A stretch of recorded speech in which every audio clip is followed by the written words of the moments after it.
The moment you step out of Cairo International Airport, Egypt hits you. It's not a gentle introduction, it's a full-body immersion. The air itself feels different, thick with the scent of dust, car fumes, sweet shisha smoke, and the faint, tantalizing aroma of street food sizzling on a nearby cart.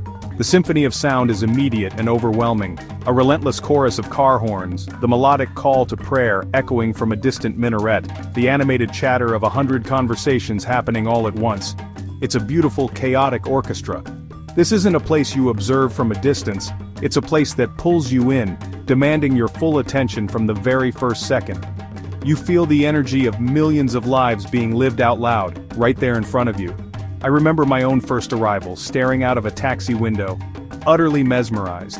The world outside was a moving canvas of incredible contrasts. A donkey cart laden with bright green clover trotted patiently alongside a gleaming modern SUV. Ancient sand-colored apartment blocks with laundry fluttering like prayer flags stood next to sleek new buildings. Children were kicking a football in a dusty alleyway, their laughter cutting through the traffic's roar. It was a sensory overload in the best possible way. This isn't just a holiday destination, it's a living, breathing, and utterly captivating entity. It's a place that reminds you that you are alive and that the world is vast and full of wonder. The journey from the airport into the heart of the city is a cinematic experience in itself. You drive past grand mosques, bustling markets, and glimpses of the Nile River, a shimmering ribbon of life snaking through the urban sprawl. You see faces of every age, etched with stories you can only guess at. There's a palpable sense of history here, not just in the monuments, but in the very fabric of daily life. It feels as though the past isn't something confined to museums, it's an active participant in the present. What truly defines Egypt isn't just the staggering scale of its ancient monuments, but the fact that life continues to thrive right alongside them. You can be standing in the shadow of a 4,500-year-old pyramid and see a group of teenagers taking selfies, their laughter echoing across the ages. History here is not a relic, it's the foundation upon which modern life is built. In Luxor you can wander through the Karnak temple, then step outside to a bustling market. Vendors sell spices, vendors sell smartphones. This seamless blend of the ancient and the contemporary is utterly unique. The landscapes themselves are characters in this grand story. The mighty Nile River is the country's lifeblood, a green artery through the Sahara. A journey along the Nile, whether on a majestic cruise ship or a simple silent felucca, is a journey through time.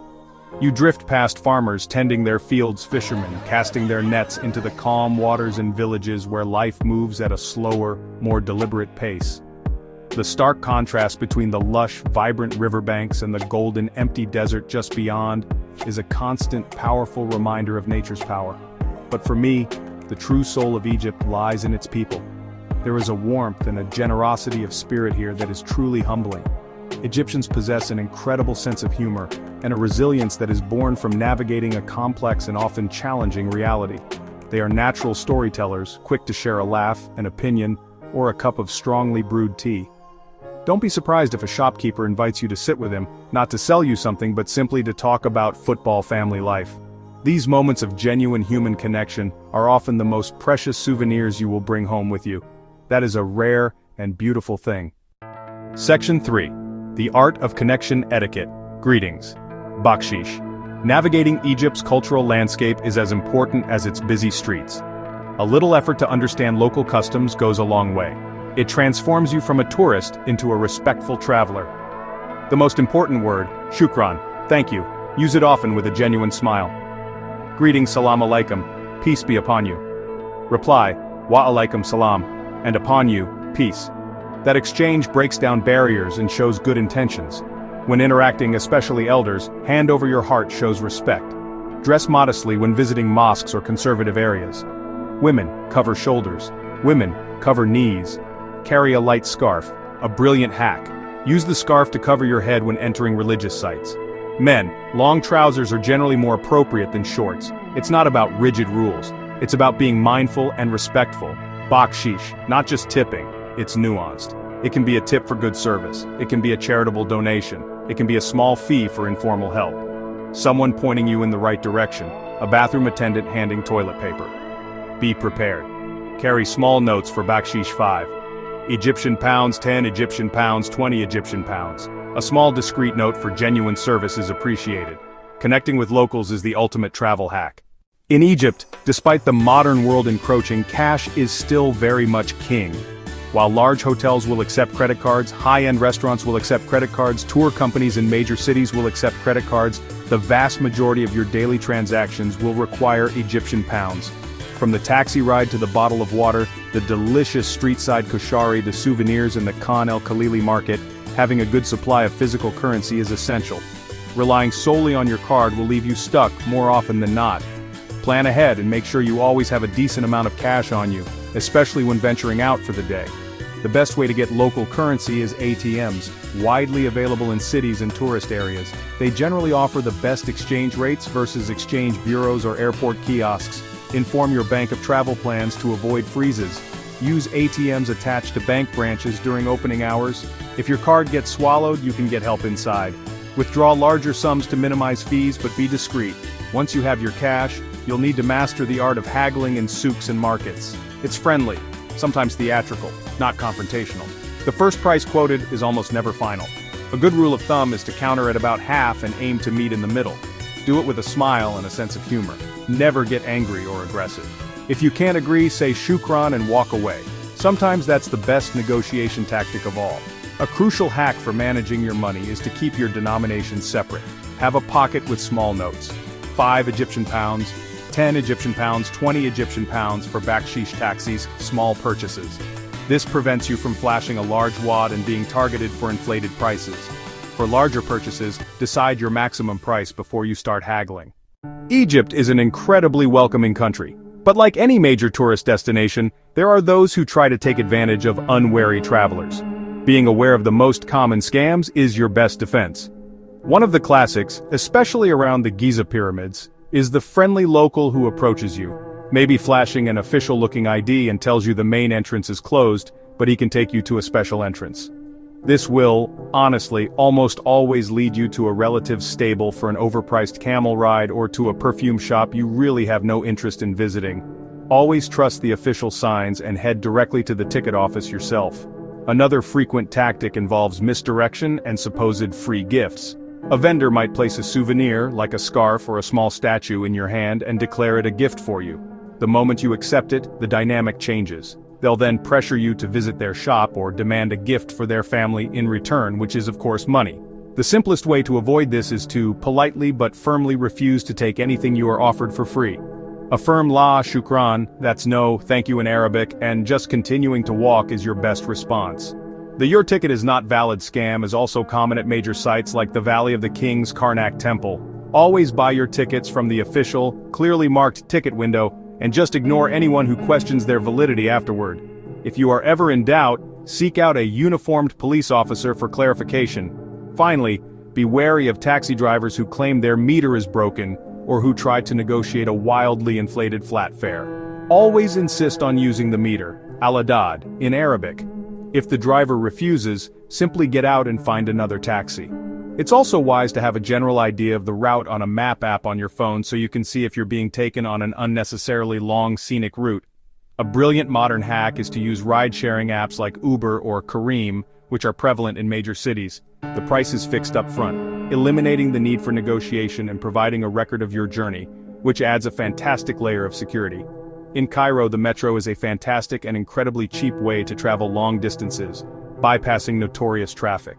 It's clean and efficient. It has dedicated carriages for women, a more comfortable option during rush hour. Overnight sleeper trains between Cairo, Luxor, and Aswan are classic and comfortable. Whichever you choose, river life unfolding from the water is unforgettable. Traveling in Egypt is an incredible experience, but the change in climate and environment can be a shock to the system. The most important rule for staying healthy is a simple one: stay hydrated. The Egyptian sun is relentless and powerful, even in winter. You will be losing fluids much faster than you realize, especially when you're out exploring temples and tombs all day. When it comes to water, the golden rule is to only drink bottled water. Do not drink water from the tap. Be cautious of ice in your drinks unless you are in a high-end hotel or restaurant that uses filtered water. It's also wise to use bottled water for brushing your teeth. Be mindful of salads and unpeeled fruits that may have been washed in tap water. If you do get an upset stomach, local pharmacies are excellent and can provide you with the right medication, often a brand called Nile, which works wonders. Protecting yourself from the sun is non-negotiable. A high-factor sunscreen is an absolute must, a wide-brimmed hat and a good pair of sunglasses. Light, loose-fitting clothing is your best friend. Cotton, linen. Plan your sightseeing for early morning or late afternoon to avoid the intense heat of midday. Chat with your doctor about vaccinations before you travel. Have comprehensive travel insurance. Egyptian pharmacies or seydalayas are generally well-stocked. To truly understand Egypt, you have to taste it. The national dish and something you must try is kosheri. Rice lentils, macaroni chickpeas, spicy tomato sauce, garlic vinegar, crispy fried onions. Breakfast in Egypt often means fuel medames. It's typically scooped up with warm, fluffy flatbread, aish baladi, and often served alongside ta'ameya. For a quick and delicious bite on the go, look for street vendors selling hawashi, beef lamb baked until it's crispy on the outside and juicy on the inside. Don't be afraid of street food, but use your common sense. Choose vendors that are busy and have a high turnover of customers, as this means the food is fresh. Watch them prepare it. If the stall looks clean and the food is cooked fresh in front of you, it's generally a good bet. No meal is complete without a drink. Egyptian tea, shay, served black and very sweet in a small glass. Coffee, awa, strong, thick, and served in a tiny cup, often flavored with cardamom. You should also try fresh mango juice, guava juice, or sugarcane juice. Sitting in a traditional awa, sipping a mint tea, playing a game of backgammon, and watching the world go by is a quintessential Egyptian experience that shouldn't be missed. Egypt is more than a destination, it's a feeling. It's the thrill of seeing the sun rise over the Valley of the Kings, casting long shadows that seem to whisper stories of pharaohs, whisper stories of treasure hunters. I've made my own share of mistakes here. I've been overcharged by taxi drivers, I've gotten lost in sprawling markets, I've trusted the wrong helpful guide. But every single mistake was a lesson. Every wrong turn led to an unexpected discovery. Every frustrating moment was overshadowed by 100 moments of pure joy and wonder. The key is to travel with an open mind, with a patient heart, and with a good sense of humor. Embrace the unpredictability. The hacks and tips in this guide are here to help you navigate the practicalities, to smooth out some of the rougher edges so you can focus on the magic. Use them to bargain for a beautiful lantern, to confidently order a plate of kosheri, to find a moment of peace on a quiet felucca, and to connect with the warm, resilient, and welcoming people who are the true heart of Egypt. Now it's your turn. Your Egyptian adventure is waiting to be written. This country has a way of creating incredible stories, and I would genuinely love to hear yours. What were your most memorable moments? What challenges did you face? What advice would you pass on to a fellow traveler? Share your experiences, share your photos, share your own travel hacks in the comments below. Let's build a community of travelers who can help each other explore this magnificent, maddening, and utterly magical corner of our world. The story of Egypt is still being told, and you can be a part of it. Before you go, don't forget to like this video, subscribe to Go Globe Trotters Travel on YouTube, and check out more adventures in the Unfiltered Playbook series.